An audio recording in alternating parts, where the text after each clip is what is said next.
नमस्कार दोस्तों, आज मैं आपको एक कथा सुनाने जा रहा हूँ जिसका नाम है अगिया बेताल। यह कहानी अक्सर हमारी नानी और दादियाँ सुनाया करती थी। इसका संपर्क आप इस तरह मान सकते हैं, कुछ कुछ ये लघु कथा है और कुछ कुछ पुराणों से संबंधित भी लगती है। यह हमने अपनी नानी के द्वारा सुनी थी, जो आज मैं आपको सुनाने जा रहा हूँ। यह कहानी अगिया बेताल की है। कहते हैं कि जो लोग जलकर मर जाते हैं उनको यह बेताल योनि मिलती है और वह अगिया बेताल बनकर लोगों की रास्ता भटकाते हैं और फिर उनको खा जाते हैं तथा इसी प्रकार वह अपना जीवन यापन करते हैं। एक गांव में एक रामपाल नाम का व्यक्ति रहता था। उसका एक बहुत ही घनिष्ठ मित्र काफ़ी दूर दूसरे गांव में रहता था। एक रात में उसे समाचार मिले कि उसके मित्र की मृत्यु हो गई है।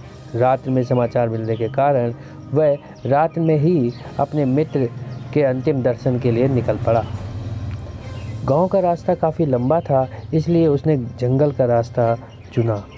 जब वह जंगल के रास्ता से जा रहा था तो रास्ते में उसे थोड़ी प्यास लगी, तो उसने सोचा शायद किसी का मकान या घर कुछ तो होगा। लेकिन कुछ दूरी पर उसे एक रोशनी दिखाई दी। एक जलता हुआ प्रकाश देखकर वह उसकी तरफ गया।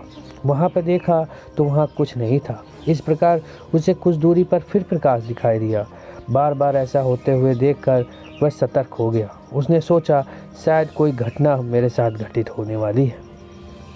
फिर वह एक ऐसी जगह पहुँच गया जहाँ चारों ओर पेड़ ही पेड़ थे और बीच में वह घिरा हुआ था। तभी अचानक पेड़ों से अजीब अजीब आवाज़ें आने लगी और पेड़ बहुत ज़ोर ज़ोर से हिलने लगे। डर के कारण उसे पसीने छूट गए थे और वह वहीं बेहोश हो गया। कुछ देर बाद उसे होश आया तो वह भागता हुआ उल्टे सीधे रास्ते से गांव से बाहर निकल आया और वह अपने मित्र के अंतिम दर्शन करने लिए दूसरे गांव पहुंच गया। लेकिन उसके चरित्र में बदलाव आ गए थे। वह अचानक कुछ भी बोल देता, अचानक अजीब अजीब हरकतें करने लगता।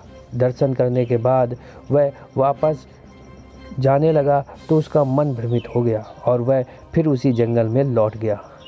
लेकिन इधर उसके घर वाले उसे ढूंढते कि 3 दिन हो गए हैं, उनका कोई पता नहीं और वह वहाँ से वापस आ भी गए थे।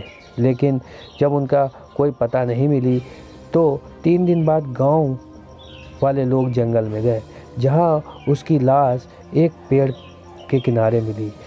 लाश में केवल हड्डियाँ नहीं थी, मांस का लोथड़ा बचा हुआ था। ऐसा लग रहा था कि किसी ने उसका मांस और हड्डियाँ उसकी खा ली हो।